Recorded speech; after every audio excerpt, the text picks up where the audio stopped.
Good morning children. आज हम सभी फिजिक्स में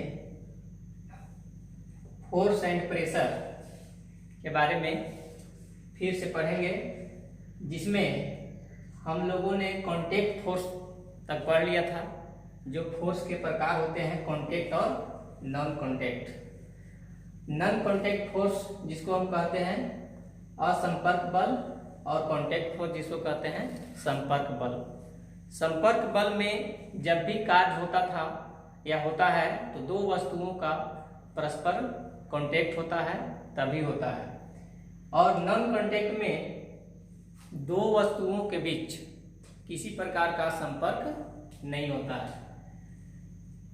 जैसे मैग्नेटिक फोर्स और इलेक्ट्रोस्टैटिक फोर्स।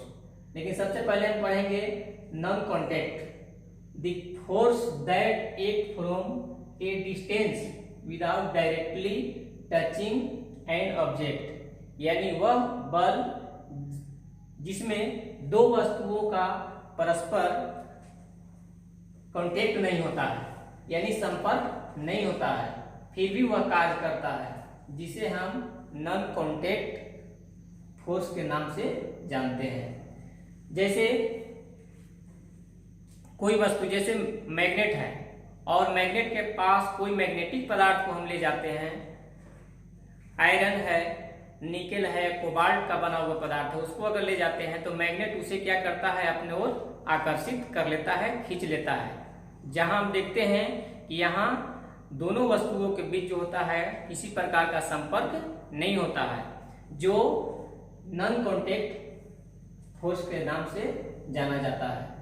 अब नॉन कांटेक्ट फोर्स का भी दो प्रकार होता है, two type of non contact force, जिसमें पहला है मैग्नेटिक फोर्स, जिसको हम लोग हिंदी में चुंबकीय बल कहते हैं।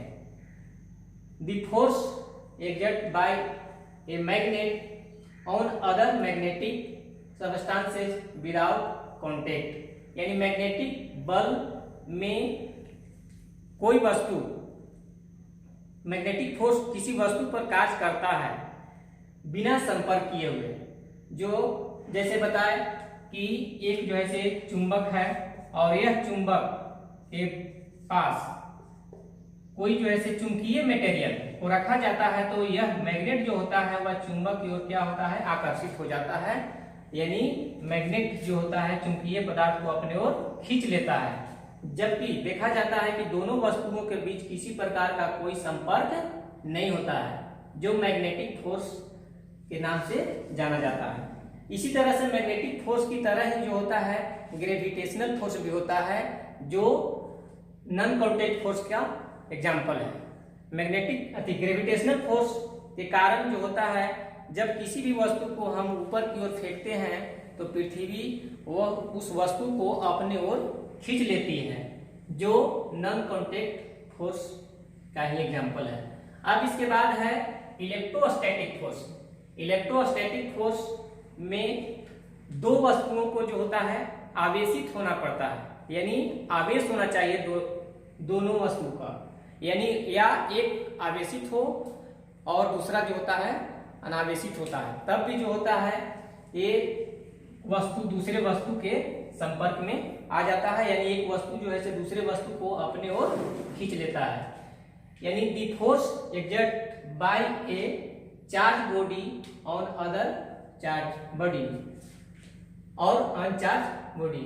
इलेक्ट्रोस्टैटिक फोर्स में एक वस्तु जो होता है आवेशित होता है, यानी एक आवेशित वस्तु दूसरे वस्तुओं को अपने ओर खींच लेता है। जैसे एक प्लास्टिक का कंघ यानी कंघा को जब हम अपने हेयर से रब करते हैं, रगड़ते हैं, और रगड़ करके कागज के टुकड़े के पास ले जाते हैं, तो वह छोटे से कागज के टुकड़ों को अपने ओर खींच लेता है। तो यह जो होता है इलेक्ट्रोस्टैटिक फोर्स का एग्जाम्पल होता है।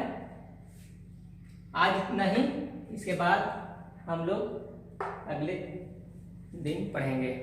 Thank you.